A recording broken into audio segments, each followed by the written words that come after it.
Vous écoutez Studio Kelita de Jérusalem et c'est l'heure de la revue de la presse et des médias israéliens ce matin. Et nous commençons cette revue de la presse par le Israël Hayom avec un titre en forme d'avertissement ce matin signé par Amnon Lord, un des plus importants éditorialistes du quotidien, La Révolution aux couleurs de la protestation. Ce titre ce matin, Amnon Lord, est d'expliquer que cette protestation, ces manifestations qui ont lieu ces dernières semaines n'ont rien d'une protestation sociale.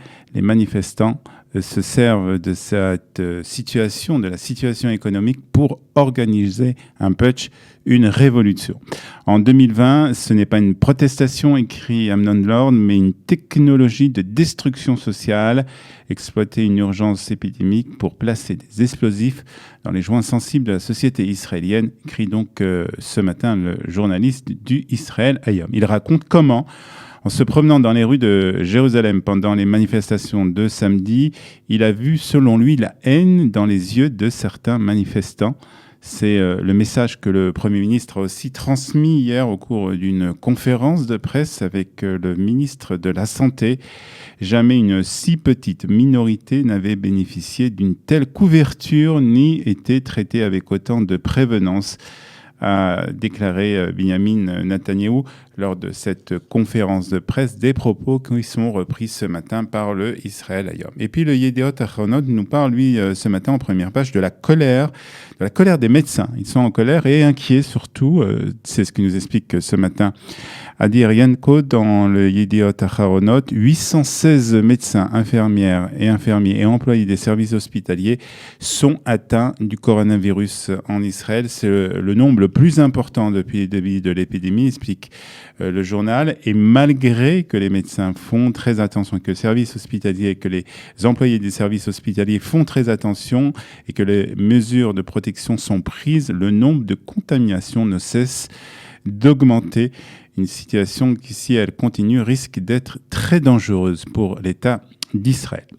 Le second sujet qui a de quoi inquiéter le Premier ministre israélien, c'est la situation politique au sein du gouvernement. Yediot Ahronot nous explique que cette semaine est déterminante pour la coalition gouvernementale. Le budget, la crise du corona, les manifestations, autant de sujets qui risquent de mettre en péril la stabilité de ce gouvernement d'union nationale et de provoquer de nouvelles élections d'ici quelques semaines. Les divergences, nous explique le Haaretz, entre Binyamin Netanyahou et Benny Gantz sont autour du budget. Benny Gantz souhaite, lui, le vote d'un budget sur 2 ans, conformément à l'accord de coalition signé entre les deux hommes en juin dernier. Binyamin Netanyahou prétend, lui, qu'il est irresponsable de prévoir un budget jusqu'à la fin 2021. La situation incertaine ne nous permet pas de faire des prévisions sur du long terme. Et pourtant, ajoute le Haaretz, ce sujet risque de provoquer des élections pour le mois à venir. Il n'y a aucune raison de conditionner le budget à des considérations politiques, a affirmé Binyamin Netanyahou lors d'une conférence de presse. Le budget est prêt, nous pouvons le soumettre au cabinet dès demain et éviter des élections, a-t-il ajouté.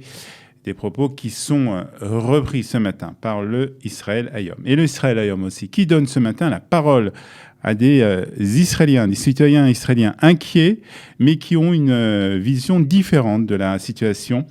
Il faut absolument éviter une guerre civile, explique ce matin Kobi Romi, qui est coiffeur dans le quartier de Kiryat Yovel à Jérusalem. Je suis optimiste et je suis certain que d'ici 1 an à 1 an et demi, cette crise sera derrière nous, mais ce qui m'inquiète, c'est le clivage qui va en grandissant entre les différentes parties de la société israélienne. Assur Shetiye Milchemet Achim, il ne faut pas qu'il y ait une guerre civile entre nous, explique ce matin ce coiffeur donc de Jérusalem. Et puis de leur côté, Guy et Shai Peiner de Metula pensent que les manifestations sont, elles, justifiées. Mais nous en sommes qu'au début, selon ce couple donc, qui habite dans la ville du nord du pays. Le pire est devant nous.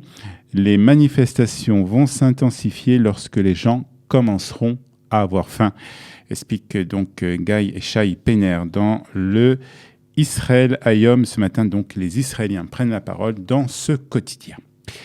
Et nous terminons cette revue de la presse par cette histoire, cette belle histoire que nous avons trouvée dans le Yediot Ahronoth, celle de Yaron Fogel. Son nom vous dit peut-être quelque chose. C'est le frère de celui qui a été tué lors d'une terrible attaque contre la famille Fogel, la famille Ben Ishai à Itamar, il y a 9 ans. Le couple et les 13 enfants avaient été tués lors de cet attentat.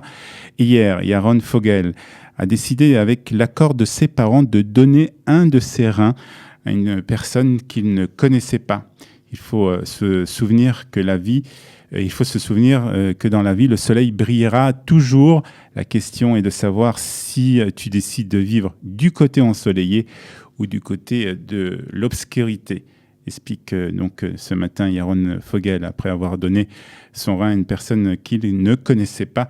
Une histoire rapportée donc dans le Yediot Ahronoth. Bachar, la tête Chaim, il a choisi de donner la vie, titre donc ce matin le Yediot Ahronoth. Et c'est ainsi que se termine aussi la revue de la presse et des médias israéliens sur Studio Kelita.